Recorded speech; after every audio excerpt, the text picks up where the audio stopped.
આપણે એમ જ હતું આજથી 15 વર્ષ પહેલા કે અદાણી આવશે, કચ્છનું ફળવું થશે, હતું ને? અદાણી આવશે, રોજગારી મળશે, અદાણી આવશે, હોસ્પિટલ બહુ સારી થઈ જશે. આ 2013 થી અદાણી આ હોસ્પિટલનું સંચાલન કરે છે. ત્યારથી માંડીને આજ દિવસ સુધી કાર્ડિયોલોજીસ્ટ, ન્યુરોલોજીસ્ટ, ગેસ્ટ્રોલોજીસ્ટ જેવા ગંભીર બીમારીઓના ડોક્ટર નથી. આજથી 1.5 વર્ષ પહેલા મારા પોતાના ફાધરને બ્રેન સ્ટ્રોક આવ્યો. અહીંયા તને ડોક્ટર નથી એટલે પ્રાઇવેટમાં થયો અને 15 દિવસનો, માત્ર 15 દિવસનો ચાર્જ 3.5 લાખ રૂપિયા મેં ખર્ચ્યો.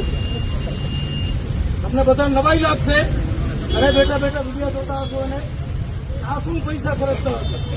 મેં આજથી 1.5 વર્ષ પહેલા અહીંયા તને મગજનો ડોક્ટર નથી, હું 8 વર્ષથી લડું એના માટે. ત્યારે મારા કિસ્સામાં એમઆરઆઈના 3,000 રૂપિયા પણ નહોતા. એ પોઝિશનમાં આઈટીવી હાલત, રાતના 4 વાગે પ્રાઇવેટ હોસ્પિટલમાં હું નહીં ગયો. ત્યારે માણસો પાસે માંગવા પડ્યા કે ભાઈ એમઆરઆઈના પૈસા આપો, ખબર પડે કે કેટલી નસો બ્લોકેજ છે. આ પરિસ્થિતિમાં જો હવે આનો વિરોધ ન કરીએ, અદાણીનો, જો આ ભાજપની સરકારનો વિરોધ ન કરીએ, આ કચ્છના નાલાયક નેતાઓનો વિરોધ ન કરીએ તો કરીએ શું? મંજીરા વગાડીએ, એમના ઝંડા ઉપાડીએ? જે ધર્મના નામ ઉપર સરકાર હાલી નીકળી છે. હાલો, હું હિન્દુ છું, હિન્દુઓની સરકાર છે. 3.5 લાખ રૂપિયા કેમ ખર્ચવા પડ્યા?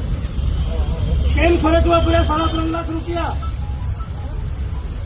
અહીંયા આવેલા 80% હિન્દુઓ છે.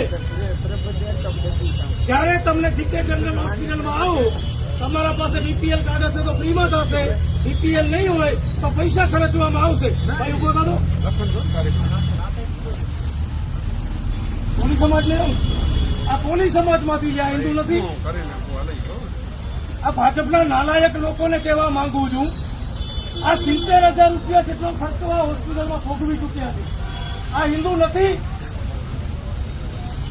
જેમની પાસે ખાવાના વાંધા છે એ માગી અને 70,000 રૂપિયા આ હોસ્પિટલમાં આ અદાણીના કિસ્સામાં નાખી બેઠા. આ હિન્દુ નથી. કેટલી રાજનીતિ કરશું હિન્દુ મુસલમાનની?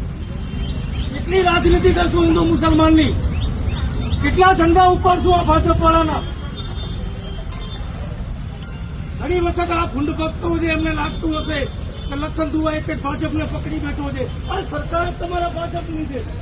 જેની સરકાર હોય એને કામ કરવાનું હોય, જેની સરકાર હોય એ નકામી નીકળે તો વિરોધ કરવાનું હોય.